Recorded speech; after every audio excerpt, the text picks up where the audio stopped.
Welcome to Unstitching ADHD Urban Ed Talk. I'm your host, Dr. Stanley Akio.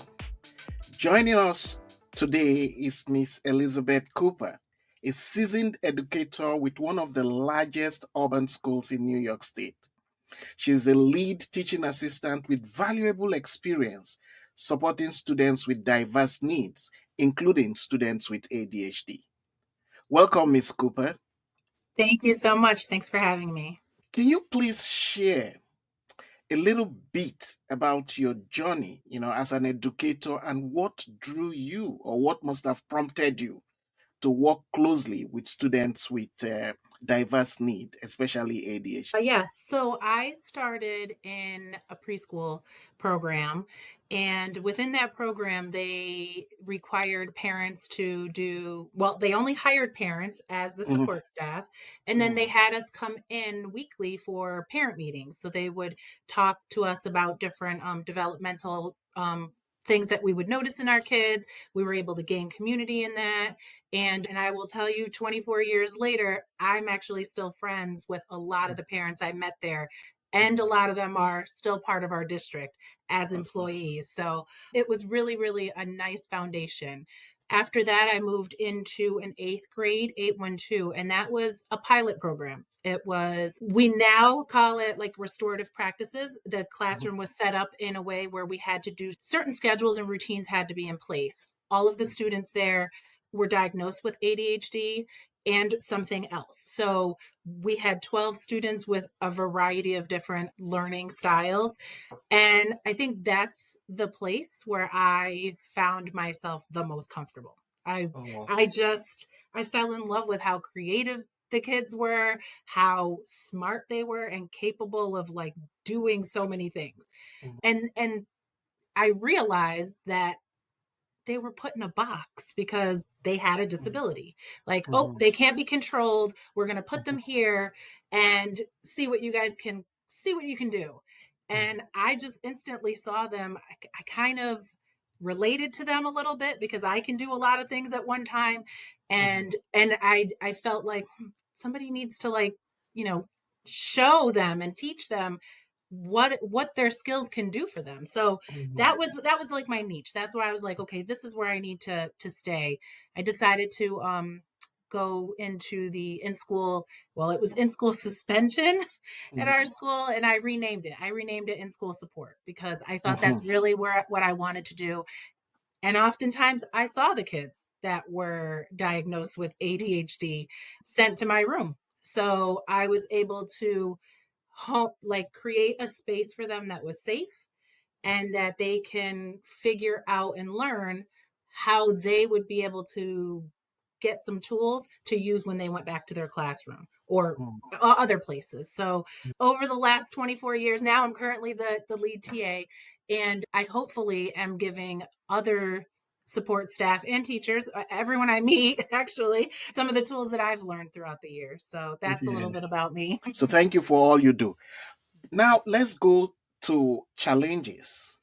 What are the biggest challenges from your own experience students with ADHD face in urban school settings like yours? System that just doesn't work for them and Mhm, oftentimes all of their highlights some of the weaknesses and really just doesn't help them understand what their strengths are, because I think students with ADHD or differently, students who learn differently, they have strengths, they have huge strengths. I mean, to be able to navigate everything that they are navigating and still be amongst everyone, I mean, mhm, that's a huge strength. And trying to hone in what works for them can be hard, and I think that we make it harder as the adults when we require them to do things that just don't fit with how they learn best. And we don't really take the time to understand that we have things that we have to get done. Time is of the essence, so we're like, you got to do this, you got to do that. We're not really taking into consideration how that student could best do the thing that we need them to do. mhm, There are requirements, we do have expectations. All of that can be done, but I think the hardest thing is that we're not asking the kids, hey, how does this feel to you? How will this work best for you? and then coming up with a partnership, like that agreement. Okay, this is what we got to do. This is what we can do, like within our Mhm. classroom. How can we figure this out together? And I think that's a Yes. challenge. Mhm. Thank you. Just reflecting on what you're saying, what's the disconnect? Can you at least give us an insight to some of the common misunderstandings, about ADHD? I think some of the common misunderstandings is the kids don't want to learn. And Mm, and the kids just they don't want to learn, and they just rather be disruptive. That it's fun to be the kid who is making the noise or who's getting kicked out of class, when mhm, reality is kids really want to be around each other, and it's mhm, actually not fun to get kicked mhm, out and be sent to, let's say, the ISS room or something mhm, like that. It's not, because they want to socialize. They want to mhm, be with friends. They want to be normal. And so it is really hard for children, I think, when they get removed, and just from the like adults kind of putting that stigma on them unintentionally sometimes, that we're just kind of like, we have a routine, we got to get this done, you're being disruptive, I need to take care of the 22 other kids, and I'm just frustrated at this point, or I just mhm, don't know what to do. So I think that there is that disconnect, and time is a big one. Time to get to know your students and really observe them, and ask those questions, like I said earlier, asking, how have you done this before?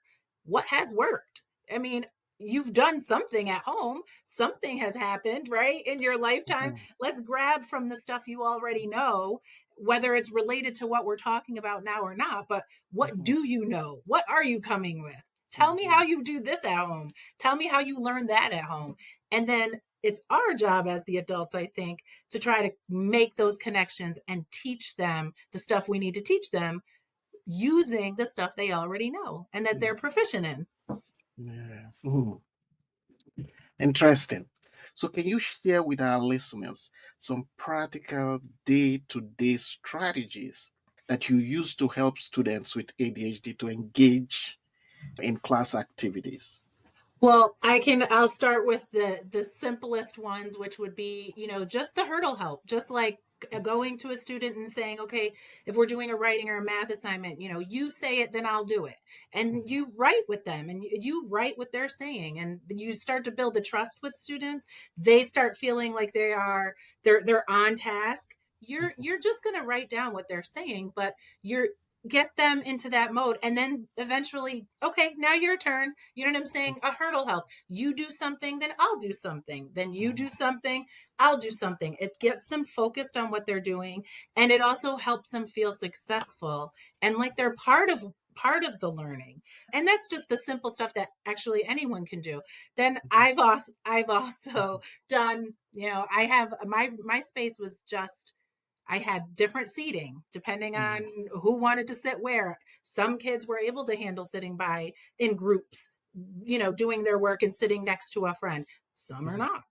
mhm, So now you can't handle that. But how about a comfy chair? How about a bean bag? How about something that's on your seat that feel, like a cushion of some sort? Or mhm, if you want to, right under a desk. I've had mhm, students, I have tables that I had in my room, and I would tape mhm, paper on the back side of the table. So if you're reading and you are sitting there, it's a cozy space, it's kind of enclosed, mhm, but you kind of start floating around.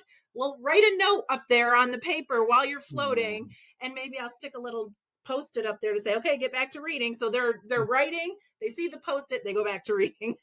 So it's mhm, like they're still engaged, they're still in that space, they're reading and they're doing the work. Some kids like clipboard, some kids like to sit on the floor. My own child likes to sit on the floor versus a chair. So hey, that's where she feels comfortable. So I have clipboards for different kinds of areas. Take it to where you feel you're going to be the most successful, well, and do that, and have the different things. Music stands are great because some kids just don't like to sit. So maybe mhm, put them in the back of the room so it's not disruptive for the kids who really do need to sit. Stick them in the back, have their book open on a music stand. They can write, they can do everything, but they're standing as opposed to mhm, sitting. The bikes that are the stationary bicycles under a desk. Love those. Quiet. They're under a desk. They're not making noise, but the kids are moving. Even Mhm. while they're sitting there, they're still moving. They're still getting some of that energy out. So I've used a lot of those different techniques, and sometimes Yeah. at the same exact time. Mhm. It really just takes, hey, what do you need? Let's try this, let's try that. And reminding them, remember last time you tried this and it didn't work? Let's Mhm. try another strategy. Because not everything is for everybody, and kids are learning. They're just learning how to deal with some of the stuff that all of the stuff that we're putting on them. So yeah, they may think, oh, I can stand in the back of the room with the music stand, but I can remind them, well, last time you did that, you were actually running around. Mhm. Let's try maybe this one versus that one, two instead. So now they have the memory of, oh, I did try that, that didn't work. I tried this, it didn't work. I tried that, it did. So when they room, they can now advocate for themselves. I Mhm. actually need this when I'm trying to work. Is that Yeah. something we can do in this class? So I'm kind of giving them those strategies so that they can take it with them. Nice. Let's talk about self confidence. I know research has shown, and in many circumstances, because of the misconceptions and the misunderstanding and the names, the negativity or the negative names that at times used to describe behaviors exhibited by kids with ADHD, Mhm. most of them tend to lose that self confidence, that self esteem.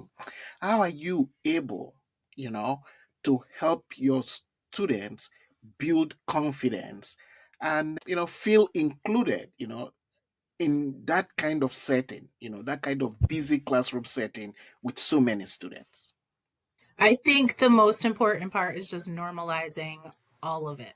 Like it is like everyone in this room, everything that's happening is absolutely okay.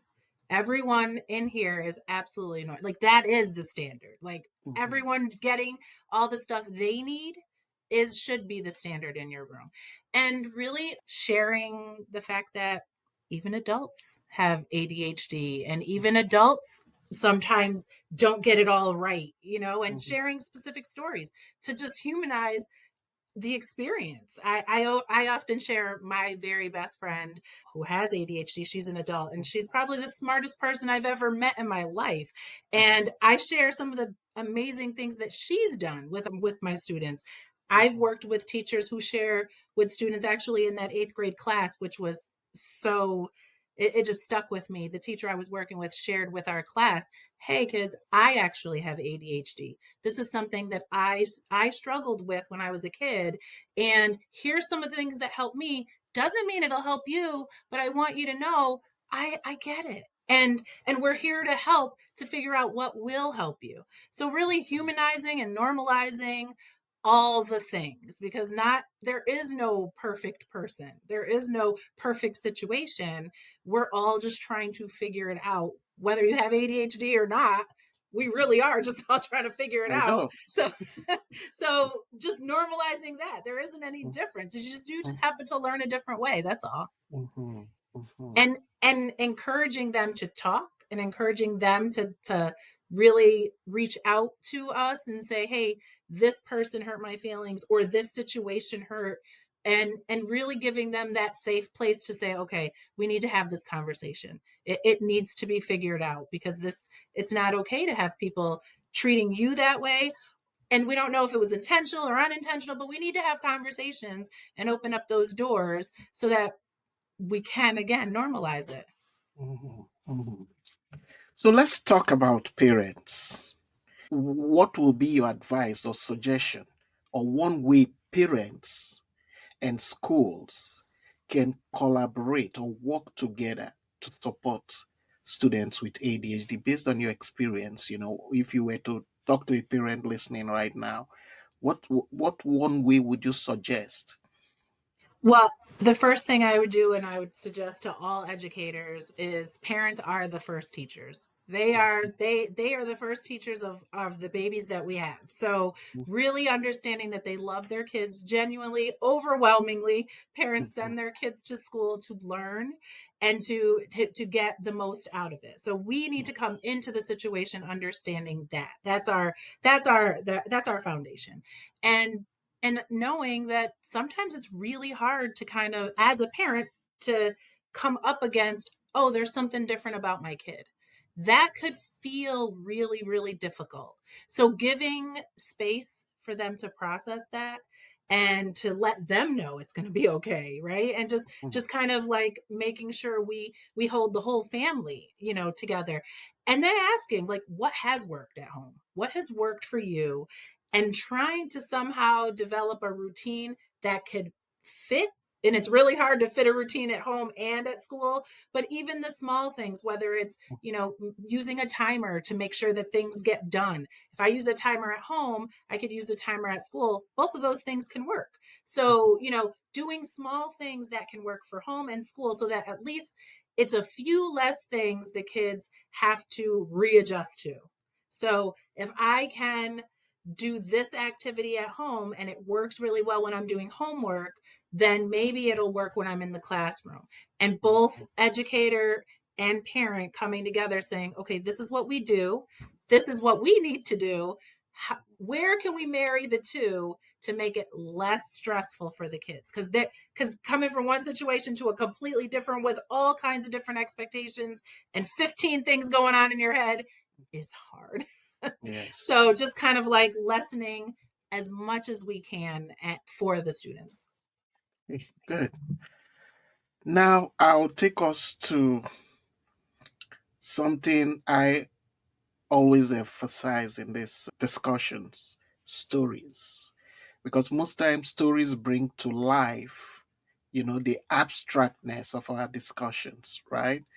Can you share a success story of a student with ADHD that you have worked with that, you know, ended up becoming a part of the motivation for you? Well, I definitely I have a lot of them, but one that just quickly comes into my head is I had a kindergartner Mm, who continued to get sent to my room. I mean, it was every day. So mm, from the first week of school, he was almost every day getting assigned to the in-school support room. And he didn't even know why. He was just there. He was put there. So mhm, eventually we started to work on his feelings because he didn't know the reason why he was getting placed there, and he didn't even know like the actions, like he couldn't connect his feelings to the action, mm, what was mhm, happening. So we started talking about his feelings, and that was the first thing, like, okay, when you feel hot, something's happening. When you feel like your heart is beating faster, tell me what's happening. So we mm, started just going through the actual things that were happening before he maybe had an outburst or started running around the classroom. And that was his thing, it was running around the classroom, because he got very frustrated. And so after we started talking about that, we were then started talking and we were moving into, okay, so what could you do when you start feeling those feelings? And we eventually set up a plan. It was kind of it was funny. It's a funny story where he came into my room being assigned. He went into my room and I had all the different feelings up in a space just for him. A previous student came in and ripped down all of them, ripped all of them down. They were all over the floor. And he came in and he said, Mrs. Cooper, my feelings are everywhere. And I was like, you know what, kid? Mine too right now. yeah, I know. And just the fact that he was like, oh, but the beauty of that was is that I said, if somebody else was having a tough moment, they're going to pick them up when they're ready. And the other kid, there was only one other kid, he was in there and he turns around and my kindergartner looks at him and says, I have tough moments all the time. He's like, I Mm, got this. Do you want me to help you? I'll, feel- I'll help you pick up my feelings. And so just that he normalized it for the second kid. And mhm, the second kid realized, oh, I affected that kid because, mhm, my stuff is all down. So that was just like the moment where I was like, ooh, he's getting it. He's getting mhm, something. Fast forward, he was my runner. So I had different activities for him. We eventually got him from running around the room a couple of times to using the stationary bike to then using our yoga station. It was strictly just yoga. He had a timer, and by third grade, he walked in with adult support. He had a one-to-one. He would walk in. He'd say, "Cooper, I'm just here for yoga. 10 minutes. That's it. That's all I need." That's all you need. Go for it. And he walked right in. He put the timer on.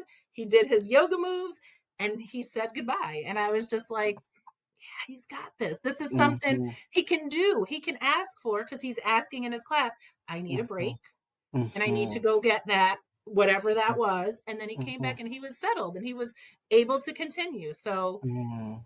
I always laugh at my feelings are everywhere. That's so insightful. That's so beautiful. You see, awareness, awareness, getting the kids to understand what it is.